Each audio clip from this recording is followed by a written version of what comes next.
this whole thing about the judges rejecting my proposal, that never happened. All that happened was that there were two activist victims representatives by the names of Joe Butayan and Cristina Conti, who made all sorts of assertions in the press that I had asked to restrict victims' participation in the process by limiting the ID documents that could be used. But this is not a question of the judges rejecting something that the defense asked for. This is a response that the defense made to the VPRS, which is the internal court unit which is responsible for assessing victims' applications. That's all we did. We made observations. We didn't make a request which was rejected. That's a big lie.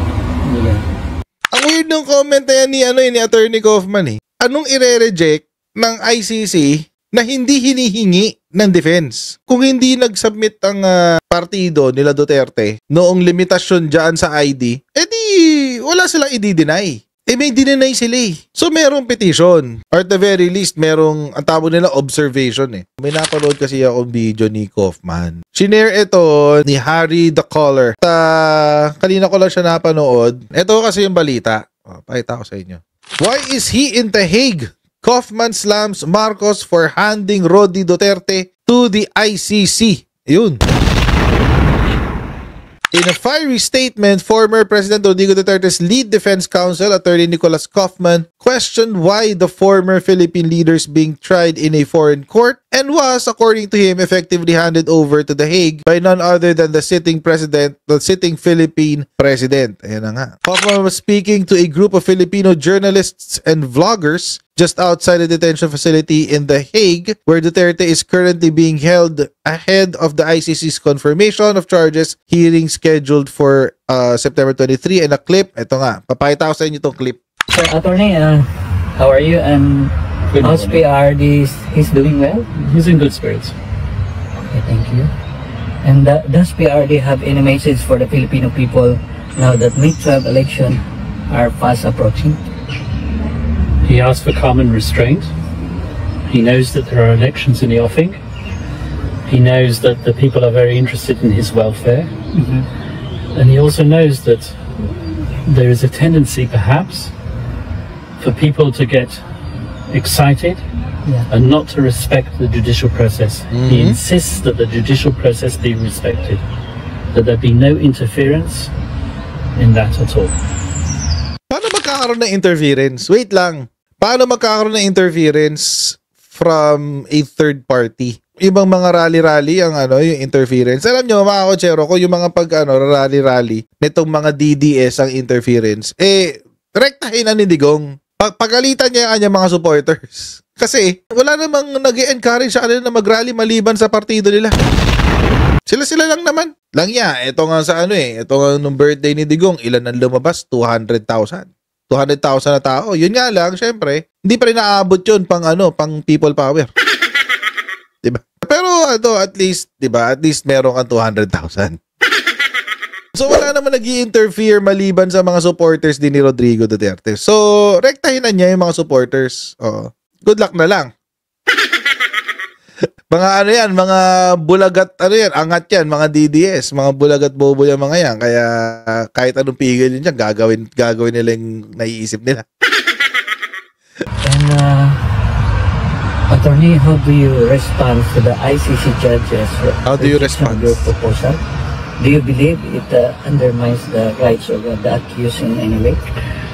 Well, this whole thing about the judges rejecting my proposal, that never happened. All that happened was that there were two activist victims representatives by the names of Joe Butayan and Cristina Conti, who made all sorts of assertions in the press that I had asked to restrict victims' participation in the process by limiting the ID documents that could be used. That never happened. All I was doing was I was relying on what the Philippine social security system requires for ID to be verified in the Philippines. What they don't tell you is that they were not accepted at this present moment in time to be representatives of the victims, rather the OPCV, which is the unit which is dedicated to representing victims of the ICC. So this is not a question of the judges rejecting something that the defense asked for. This is a response that the defense made to the VPRS, which is the internal court unit, which is responsible for assessing victims' applications. That's all we did. We made observations. We didn't make a request which was rejected. That's a big lie. Ang weird ng comment na yan ni Attorney Kaufman eh. Anong ire-reject ng ICC na hindi hinihingi ng defense? Kung hindi nag-submit ang partido nila Duterte noong limitasyon dyan sa ID, edi wala silang i-deny. May dinenay sila eh. So merong petition, or at the very least merong ang tawag nila observation eh. So they're arguing semantics. Tsaka nakakatawa dito yung yung sagot ni Kaufman. Ang tunay na issue daw ay yung dalawang abogado nga daw na si Butuyan tsaka si Conti, na hindi naman daw sila part ng hindi sila legal counsel ng mga biktima. Anong connection nun dun sa tanong tungkol sa ID? Ano ba kasi yung sinasabi nilang yan na dininay daw? Ito kasi yung dokumento na yun, guys. Sa ICC yan. Ayan. ICC, pre-trial chamber. April 17, 2025. Ayan. Kitang-kita yan, ha? Ito.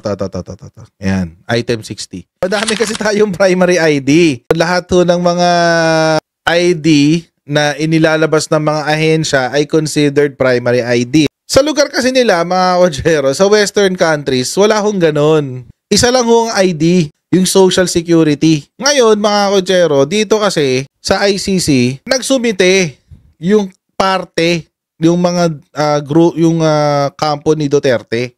Nagsumite talaga sila. Ayan documents as proof of identity. The chamber notes the recommendations of the registry in respect of the documentary requirements for participation. Ito ngayon yung parte nila, Digong. The defense submits that the types of documents that should be accepted by the pre-trial chamber as proof of identity should be limited to a national identity card and or a passport containing an up-to-date photograph, or in the absence of such, therefore to those identification documents accepted in staggered fashion mandated by the Social Security System of the Republic of the Philippines. Ito yung sinasabi nila na hindi raw nila ginawa.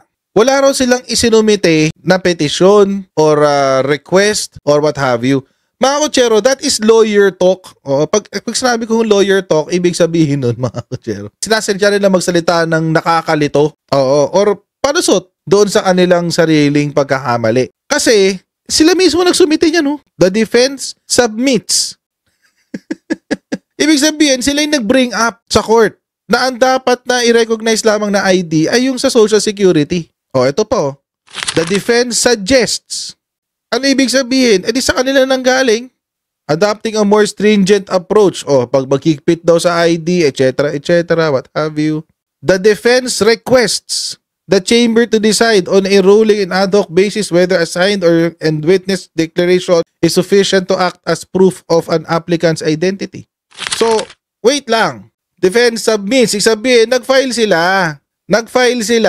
Yung kanilang isinumite na observations, quote-unquote, yun na yung pleading na sinasabi nila na, higpitan nyo yung ID ha. Higpitan nyo kasi maraming klase ng ID. Yung titignan lang dapat natin yun sa Social Security.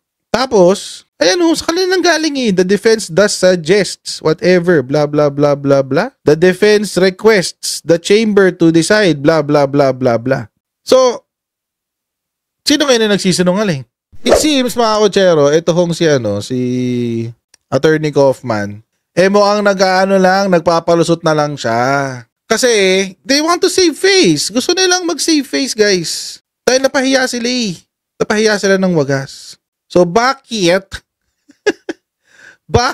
din sila naglabas ng gantong statement? It's because of that. Ganun lang kasi simple yun. Para iwas pahiya. Kaso mo, wala. Andun Napahiya ka na Dapat, di ba? Pinanindigan mo na lang.